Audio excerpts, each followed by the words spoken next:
இணைப்பில் திமுகவை சார்ந்த கான்ஸ்டன்டைன் ரவீந்திரன் இருக்கிறார். அவருடன் பேசுவோம்.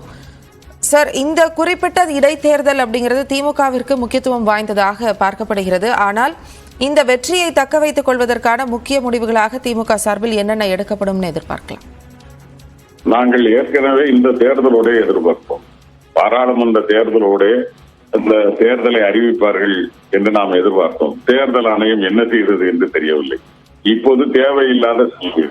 ஏனென்றால் விக்கிரவாண்டி தொகுதியை பொறுத்த வரைக்கும் நாங்கள் முதலில் அதிமுக ஆட்சியில் இருக்கிற போதே இடைத்தேர்தலில் வென்றவர்கள் நாங்கள்.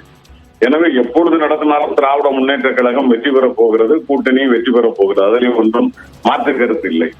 அதிலும் சகோதரர் புகழேந்தி அவர்கள் அவர் இயற்கை எதுகிற காலம் வரைக்கும் அந்த தொகுதிக்கு வேண்டியவற்றை மாவட்ட கழக செயலாளராகவும் இருந்து சட்டமன்ற உறுப்பினராகவும் இருந்து நிறைய மக்களுக்கு செய்திருக்கிறார்.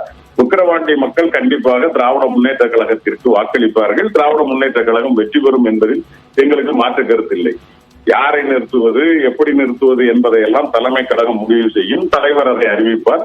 அதை பற்றி எங்களுக்கு பிரச்சனை இல்லை. ஆனால் தேர்தல் ஆணையம் தேவையில்லாமல் அந்த பாராளுமன்ற தேர்தலோட நடத்தி இருக்கலாம். இன்னும் இப்பொழுது 28ஆம் தேதி அறிவித்திருப்பது என்பது ஏன் என்று தெரியவில்லை.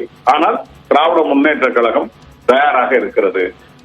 விக்கிரவாண்டி தொகுதியில் மீண்டும் திராவிட முன்னேற்ற கழகம் ஒரு வரலாற்று வெற்றி பெறும். ஏனென்றால் நடந்து முடிந்திருக்கிற இந்த பாராளுமன்ற தேர்தலில் அந்த தொகுதி விழுப்புரம் மாவட்டத்தில் வருகிறது. அந்த தொகுதியில் இப்பொழுது நாங்கள் எங்களை அடுத்து வந்த அதிமுக வேட்பாளரை விட அதிகமான வாக்குகள் முன்னணியில் இருக்கோம். பாராளுமன்ற தேர்தலிலேயே நாங்கள் அந்த சட்டமன்ற தொகுதியில் அதிகமாக இருக்கோம்.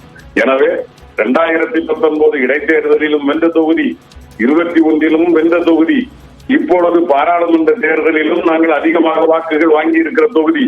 எனவே விக்கிரவாண்டி தொகுதியினுடைய வெற்றி என்பது எழுதப்பட்ட ஒன்று. ஆனால் ஜனநாயகத்தில் மக்களை நாம் சந்திக்க வேண்டியதும் மக்கள் நமக்கு அந்த அங்கீகாரத்தை தர வேண்டியதும் ஒரு நடைமுறை என்கிற காரணத்தினால் நிச்சயமாக விக்கிரவாண்டி மக்களை நாங்கள் சந்திப்போம், வெற்றி பெறும்.